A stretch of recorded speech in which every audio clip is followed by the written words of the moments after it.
The topic we have is the power of one encouraging adult.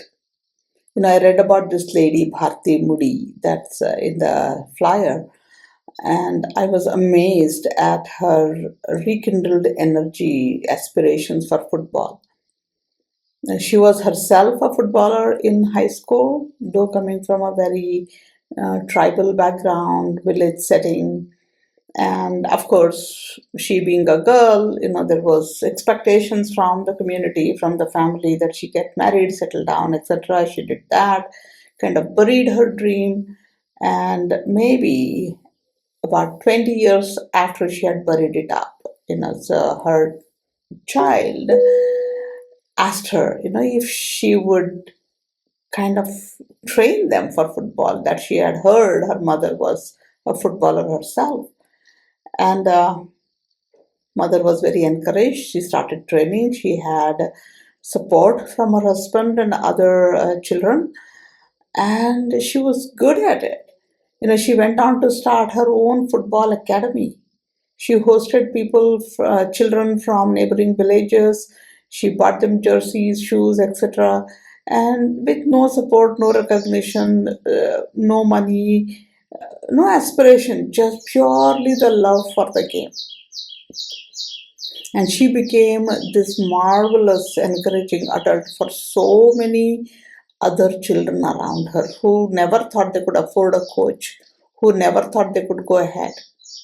Her daughter itself, I've heard, has become a referee in the football game. And that's the power. One encouraging adult. Could have been that she never got to play and she wanted her children to play. And many of us do that, we never got an opportunity, so I want my child to have that opportunity and to do everything, maybe at times pressurize them. But here was the lady, who just wanted the best. No uniform, and she became more famous because, as a footballer, no uniform. Sari was the day-to-day wear, became her uniform. So she became known as football coach in a sari. I mean, these days we have that. You have a yoga influencers, on Insta, on saris and things like that. But she became known more for that. Very rugged, very simple, very basic, but encouraging so many children. And that is what our children need. Someone who can simply trust them and say, go ahead, I'm here for you. It was interesting. I remember when my father, he knew I was driving. We had moved back to India, and I was very scared to get onto the road. He just one day said, let's go. I said, Dad, there's no driver today. I said, let's go. Simple. I mean, no, nothing, no encouraging. Yeah, you can do it. No, nothing. No, let's go. And somehow, in the tone that he had, I found the courage. I was scared to get onto the road, get into an accident, fight with people around, what to do, what not to do. All so many other things were clouding my head. But he was like, let's go. And I went. He didn't say a word. He didn't say, hey, stop, don't go too fast, look at the traffic there, turn here. No, he was just sitting. I had to do all of that. But he was there like a rock pillar. We don't have to have all that beautiful vocabulary and, talk all those words to push my child to be motivated. Just my gesture, my inner belief that yes, this child can do it. And we all know it. When we observe the child, we know they can carry certain amount of load. We know they can go make a cup of tea. We know they can sit up until midnight. But do I trust the child? I was running a training tutorial kind of resource center in Bangalore a few years ago. And we used to have study marathons. It was open to everybody. I would be there. But then to just check how long can I just sit and do it. And our target was Shivratri day, where we would sit the whole night out. And we started. And some children would sit for 30 minutes and they said, no, I have to go bathroom break. Bathroom breaks were fine, water breaks were fine, but then will I come back and just get on to learning, studying, doing something? And slowly we increased the appetite. And on the Shivratri day, there were about 7, 8 children who decided to for that sleepover. And one boy sat through entire night without wanting much break at all. Like 14 hours. We started around 8 p.m. and we sat up until 8 a.m. So 12 hours straight. And no pressure. Many of them, slept off at 1. They took several breaks. They wanted to play carom. They wanted to drink some coffee. All of that happened. But just staying still. I mean, that boy still remembers that day when he could just sit through, power through, and somebody was with him. That's what mattered. Our children are always looking up to that in us. Can this person accompany me on this journey? Especially the one that is very visible. I had a nephew one time who was preparing for an exam and for the wrong exam.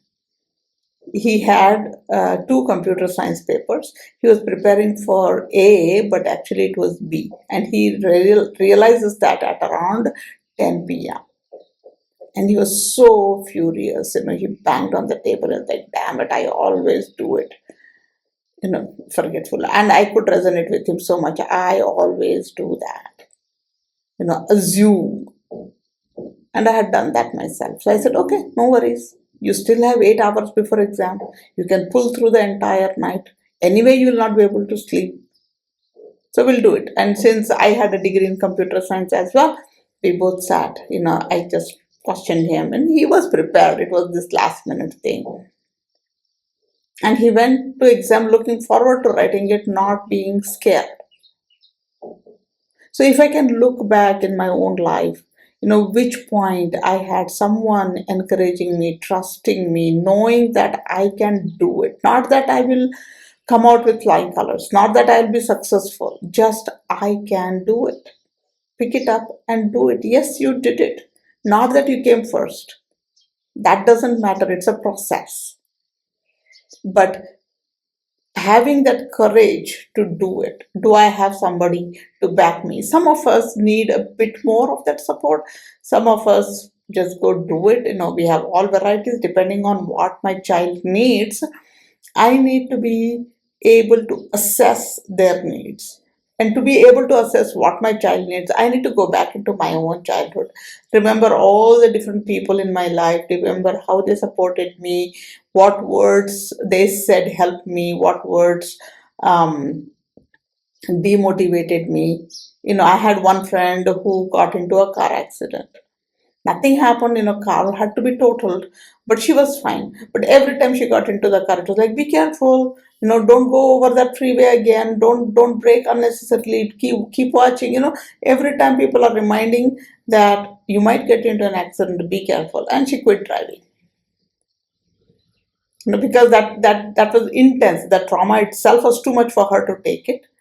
And then constant reminders telling that you might get into the same thing again. So she folded it up. Many of us do, similar to this lady coach, Bharti. She folded it up because there was expectations from the society that she had to get married, take care of the children, family, cook, clean, and married girls don't play. And especially in the village system, you can imagine. She buried it, but then it was not all gone. It was still there. I mean, some of us, some children still carry that. I always wanted to do this. Given an opportunity, I'll pick it up and do. But some of us may bury it forever. We may not even remember. Right? So that process of remembering back is the role of the adult. I need to look, oh, you like to be with people, you like to talk. Why don't you try this debate competition? You will be very good at it. You crack jokes so very well. Why don't you become a comedian? This is beautiful. One of my friends, his son, was extremely good with art, just extempore, beautiful. And he did his engineering, only son. And after he finished engineering, he started his tattoo parlor. And everybody was like, engineer, tattoo parlor? Doesn't resonate, doesn't go together. But my friend is actually a neighbor. He was very supportive. He said, yeah, let him do as long as he's confident with what he's doing. And the boy is supremely famous now, and especially in my town, which is not a metropolitan city. But tattoos are popular everywhere. So he's doing very, very well. So that support, though father may not have actively told, yes, you have to start a tattoo parlor, yes, you are very good in art, why do engineering? Maybe he didn't do all of that. But when the boy decided, yes, I want to do that, his father said, yeah, go ahead and try it. And people talked. I remember in my house, my parents and other neighbors would be like, an engineer, tattoo parlor, what money will he make? Will he get any girl to get married? All those things. But he's doing extremely well. Now nobody talks about it. Right? So having that one